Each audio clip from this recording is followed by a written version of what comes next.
ሰላም ሰላም፣ እንዴት ናችሁ? ውድ ዩቲዩብ ቻናል ተከታታዮች ደህና ናችሁ? እኔ ያለው ፈጣሪ የተመሰገነ ይሁን። ዛሬ በዚህ ዳቦ መጥቼላችኋለሁ ማለት ነው። እኔስ ለምን ይቅርብኝ ብዬ ቆይቷል ከሰራሁት፣ ግን ሪከርድ ስላላደረግኩት ስለነበረ እስኪ ዛሬ ልልቀቅላችሁ ማለት ነው። እኔ በጣም ነው የተመቸኝ፣ በጣም ነው የወደድኩት። ስሩና ሞክሩት፣ በጣም ትወዱታላችሁ። በስማ እኔ መቤቴን በጣም በጣም በጣም የወደድኩት ተመቸኝ። እኔ የውሃ ዳቦ ነው ብዙ ጊዜ የምጠቀመው ማለት ነው፣ ለመስራት ስለሚያመቸኝ እዚህ ያለሁበት ቦታ ላይ እሱ ነበረ የምጠቀመው ዳቦ ሲያምረኝ እና ሽልም ዳቦ እሰራለሁ እዚሁ ራሴ ማለት ነው። እና ጓደኞቼ በጣም ትወዱታላችሁ። እኔ ተመችቶኛል። ማርያም ሽታው ማርያምን የሆነ ዶሮ ወጥ፣ የኢትዮጵያ ዶሮ ወጥ የተሰራ ነው። በቃ ሽታው የዶሮ ወጥ ነው ያለው እኔ የመጣልኝ ማለት ነው። እዚህ ጋራ እንግዲህ ጓደኞቼ እንደምታዩኝ ስኳር፣ ትንሽ ወተት፣ ቤኪንግ ፓውደር፣ ካሜራ፣ ዘይት፣ ጨው አዘጋጅቻለሁ። ያ ነገር ምንም አያስፈልገውም። ጀስት ማንኛውም ሰው ዳቦ መጋገር ይችላል። አይ ነው እንደዛ ነው። እና ያቺቱ ዱቄቷ ውስጥ ያለችው እቃ በዛች 3 ነው እኔ የተጠቀምኩትኝ። ብቻዬንም ስለነበርኩኝ የሚበላም ሰው አልነበረም እና ለምን እኔ ሲቅርብኝ ለምን አልጋግርና አልበላም ብዬ ተጠቀምኩኝ ማለት ነው ውዶቼ። እና በጣም በጣም በጣም በጣም ተወድታላችሁ የምር። እኔ በስመ አብ ውጭ ላይ ወጥቼ ወደ ቤት ተመልሼ ስገባ ማለት ነው የዶሮ ወጥ ሽታ ነው የሚሸተው ማለት ነው። እኔ በጣም ነው የወደድኩትኝ የምር። በቃ የሚገርም ዳቦ ነው ማለት ይቻላል። በጣም ተመችቶኛል እኔ በግሌ። እናንተም ስሩና ሞክሩትኝ ማለት ነው፣ ትወድታላችሁ። እኔ ይሄ ዳቦ ሽታው የመጣልኝ ማለት ነው እናት ቤት ልጅ የሆነች የመጀመሪያ ልጅ ብቻ አላቅም ተድራ ከእናት ቤት ወደ ልጅቷ ቤት በዳቦ በዶሮ ይሰራል። የዛ ሽታ፣ የዛ ቃና፣ የዛ ሁኔታ ነው የመጣልኝ ማለት ነው። የምር በጣም የሚገርም ዳቦ ነው። እንደምታዩኝ ውሃና ወተት ስኳሬን ጨመርኩኝ። እዛ ካሜራዬን ጨመርኩ። በማሽን ነው ያቦካሁትኝ። በእጃችንም ሽታ አርግተን ማብካት ይቻላል። ማሽን የሌለ ልጆች ምንም ችግር የለውም። ግን ያው ማሽኗና እኛ የምናወቀው እኩል አይመጣም። ማሽኗ በደንብ ታሻለች ከእጅ ይልቅ ማለት ነው። እኔማ ለምን አንድ ኩባያ ማትሆንም በማሽኗ ነው የማወቀው። በቃ ለመደብኝ ታውቃላችሁ። እንደዛ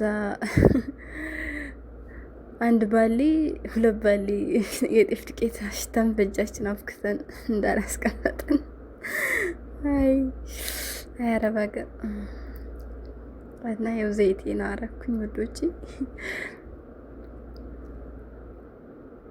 እኔ በጣም ነው የተመቸኝ፣ በጣም ወድጄዋለሁ። እንዲሁ ቲክቶክ ላይ እንትን ሲያንሽራሽሩት አይቼ እኔ ምንም አልሰለቸኝም፣ ማየቱም መብላቱም ማለት ነው። እንዴት እንደበላው ራሱ እዚህ ጋር ታይኛላችሁ። የሆነ የአምሮት እስከምበላው ራሱ በስሎ እስከሚወጣ በጣም ቸኩዬ ተጣድፊ ተንሰክስኬ ነበረ። የምር እንዴት እንደበላው አትጠይቁኝ። ግማሽ ፓርቱን ጨርሼዋለሁ ማለት ይቻላል።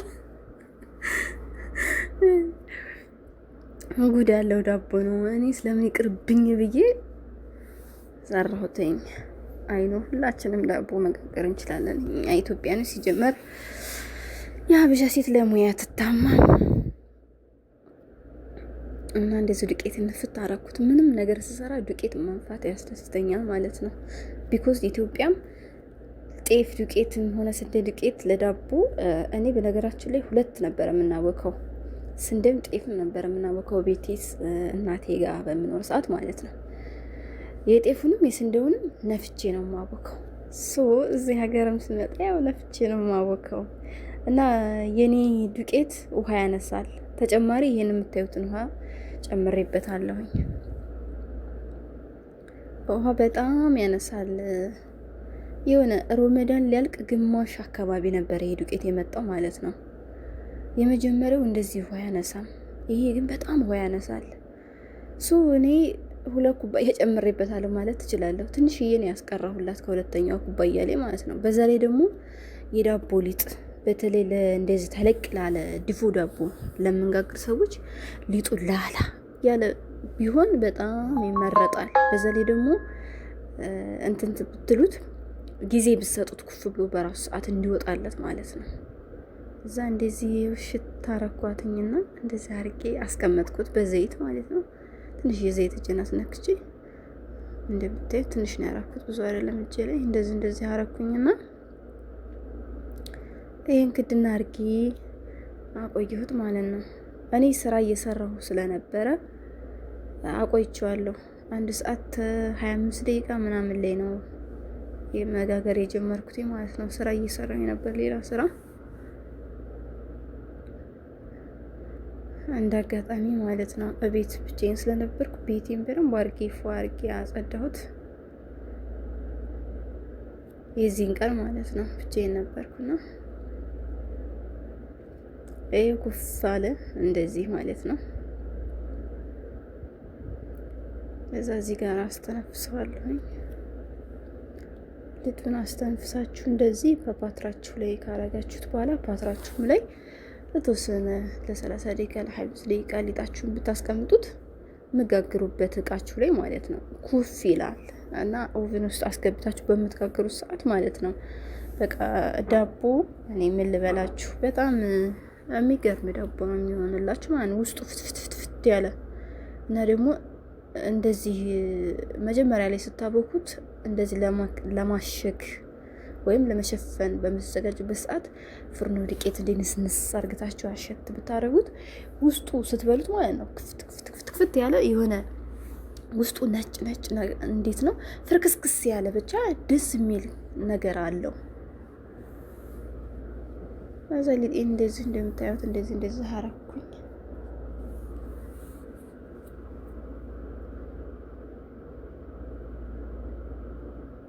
ፓትሬ ላይ እንደዚህ አረኳት ማለት ነው። እዚህ ጋራ ሊጡ አለ ሳለሱ ብታዩ የሆነ በርበሬውን አርግታችሁበት ማለት ነው። እኔ የገበታ ቅቤ እና ሳምና ነው የተጠቀምኩትኝ እዚህ ጋራ ማለት ነው።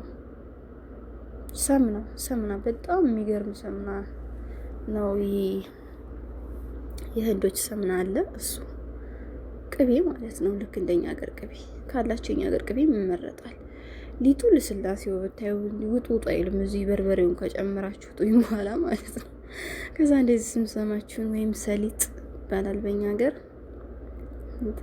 እንትን ሀበስ ሰውዳ ወይም ጥቁር አዝሙድ እንደዚህ ለስለስ እናደርግበታለን።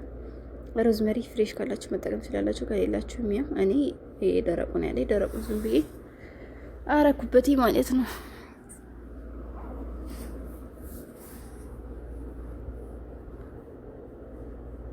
ያው ይሄ ሮዝመሪው ለቃና ነው፣ ሌላ ነገር ምንም ፋይዳ የለውም።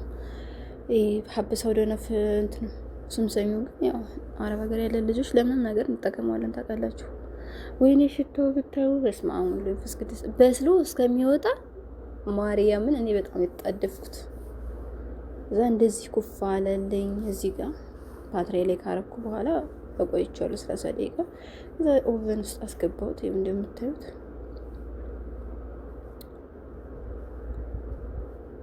እንደ ሙዴ እንደ ፍላጎት የሆኑ እንደዚህ ወጣልኝ ማለት ነው። እኔ ማርያም በጣም ነው የወደድኩት፣ በጣም ተመችቶኛል።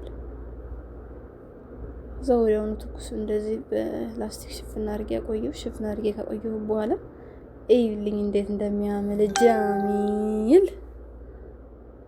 እመቤቴን ብታዩ እዚህ ጋር ቋርሼው ራሱ ከምበላ እስከምቀምሰው ጥድፍ ስክስክ ይላል ሰው እንደዚህ ስማ።